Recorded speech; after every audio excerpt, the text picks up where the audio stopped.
What's up guys, today we are looking at the Egate Atom 4X. This is a really compact projector with some impressive specs. I can't wait to unbox this and show you how it performs. Let's get right into it. Today we are going to look at this brand new projector. Let us break the seal and see what is inside. It is packaged very securely. Here is the device itself. Opening up the box, everything is securely packed with protective foam.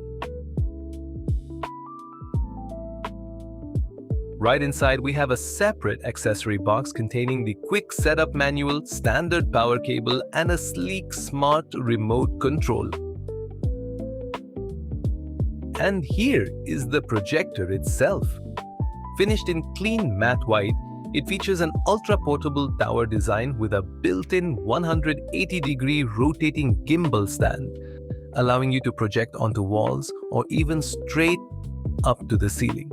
On the rear, it's equipped with USB, an audio jack, and HDMI supporting ARC and CEC for seamless soundbar integration.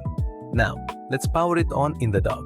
With instant autofocus and precision auto Keystone correction, the display aligns perfectly on the wall without any hassle, delivering native 1080p Full HD with 4K decoding, 400 ISO lumens and HDR support. The image is bright, punchy, and crystal clear, bringing a massive touch screen right into your room. I think this product is definitely value for money. The product link is in the description below. Thank you so much for watching and don't forget to subscribe to the channel.